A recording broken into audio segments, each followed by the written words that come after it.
Breaking చూస్తున్నాం. GHMC council సమావేశం వాయిదా పడింది. కౌన్సిల్లో బీజేపీ, కాంగ్రెస్, ఎంఐఎం కార్పొరేటర్లు ఘర్షణకు దిగారు. ఆందోళన చేస్తున్న బీజేపీ కార్పొరేటర్లపై ఎంఐఎం కార్పొరేటర్లు దాడికి పాల్పడ్డారు. కౌన్సిల్లో బీజేపీ, ఎంఐఎం కార్పొరేటర్లు ఒకరినొకరు నెట్టుకున్నారు.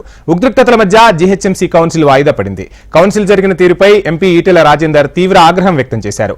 కౌన్సిల్లో ఫిరాయింపుల నిరోధక చట్టాన్ని ఉల్లంఘించారని, ప్రజా సమస్యల పరిష్కారంపై ప్రభుత్వానికి చిత్తశుద్ధి లేదని విమర్శించారు. ఇప్పటికైనా రేవంత్ సర్కార్ ప్రజా సమస్యలపై దృష్టి సారించాలని ఈటెల రాజేందర్ సూచించారు.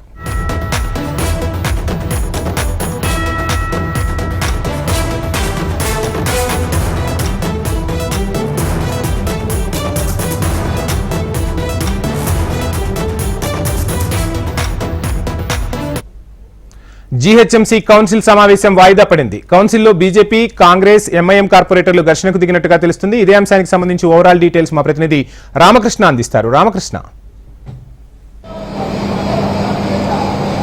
వంశీ ఈరోజు ఉదయం నుంచి జిహెచ్ఎంసీ కౌన్సిల్ సమావేశం నిర్వహించారు. అది ఉదయం నుంచి గందరగోళ పరిస్థితి అయితే సమావేశంలో చోటు చేస్తున్నాయి. ఇటు బీఆర్ఎస్ పార్టీకి సంబంధించిన కార్పొరేటర్లు, బీజేపీకి సంబంధించిన కార్పొరేటర్లతో పాటు కాంగ్రెస్ కార్పొరేటర్లు, ఎంఐఎంఐ కార్పొరేటర్లు ఒకరికొకరు దూషించుకోవడంతో పాటు ఒకరికొకరు దాడి చేసుకునే పరిస్థితి కూడా చోటు చేసుకుంది. అయితే మేయర్ వీరిని ఎంతసేపు అన్వయించినప్పటికీ వారిని నివారించినప్పటికీ కొట్టుకోవద్దు, దీనికి ఏంటి సంబంధం ఉంది, మేయర్కి ఏంటి సంబంధం లేదు, జిహెచ్ఎంసీ కార్పొరేటర్లు ఎందుకు కొట్టుకున్నారని వాదించినప్పటికీ కూడా వారి మా మేయర్ సంబంధించిన మాటలు ఎలాంటి లెక్క చేయకుండా ఒకరికొకరు ఫ్రంటార్ ప్రదర్శిస్తూ అంటే జిహెచ్ఎంసీకి అభివృద్ధి చేయకుండా కేవలం కాంగ్రెస్ పార్టీ రాజకీయ పరంగానే చూస్తుంది. కాబట్టి ఈ రాజకీయ పరంగా కాకుండా జిహెచ్ఎంసీ అభివృద్ధికి కృషి చేయాలని వారు డిమాండ్ చేస్తున్నారు.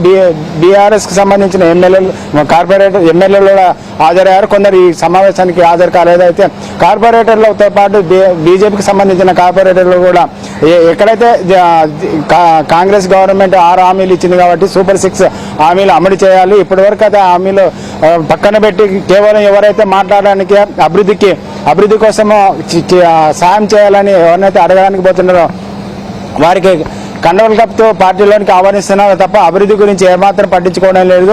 కాంగ్రెస్ పార్టీ రేవంత్ రెడ్డి ముఖ్యమంత్రి అయినప్పుడు గతంలో బీఆర్ఎస్ పార్టీ ఏదైతే చేసిందో అంతకంటే ఘోరంగా చేస్తున్నారనే కామెంట్లు అయితే చేశారు బీజేపీకి సంబంధించిన కార్పొరేటర్లు. అదేవిధంగా ఈ సమావేశంలో తొలిసారిగా మల్కాజ్గిరి నుండి ఎంపీగా గెలిచిన ఈటెల రాజేందర్ గారు వచ్చారు.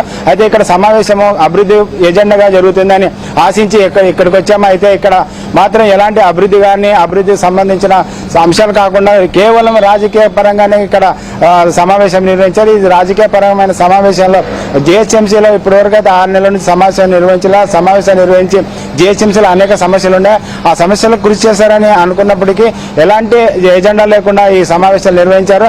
అయితే నైతికంగా మేయర్ స్థాయిలో ఉండడానికి విజయలక్ష్మి అర్హత లేదు కాబట్టి ఆమె నైతికంగా రాజీనామా చేయాలి. అప్పుడే సమావేశాలు నిర్వహించడానికి అవకాశం ఉంటుందని అయితే బీఆర్ఎస్కి సంబంధించిన బీజేపీకి సంబంధించిన కార్పొరేటర్లు, ఎంపీలు, ఎమ్మెల్యేలు కూడా డిమాండ్ చేస్తున్నారు. వంశీ, రామకృష్ణ, చూస్తున్నాం జీహెచ్ఎంసీలో చాలా సమస్యలు తిష్ట వేసుకున్నాయి. డ్రైనేజ్ వ్యవస్థ అస్తవ్యస్తంగా ఉంది. అదేవిధంగా రానున్న వర్షాకాలం నేపథ్యంలో నాలాలకు సంబంధించి కూడా తక్షణమే చర్యలు తీసుకోవాలని నగర ప్రజలు కోరుతున్నారు. ఇటువంటి నేపథ్యంలో 6 నెలల తర్వాత కౌన్సిల్ సమావేశం జరగడం పట్ల ప్రజలంతా కూడా ఆసక్తిగా ఎదురు చూస్తున్న తరుణంలో అది ఒక రాజకీయ వేదిక అయిందని చెప్పి ప్రజల నుంచి కూడా పెద్ద ఎత్తున చర్చ జరుగుతుంది. దీనికి సంబంధించి అక్కడ ఉన్న నాయకులు ఏమంటున్నారు? అసలు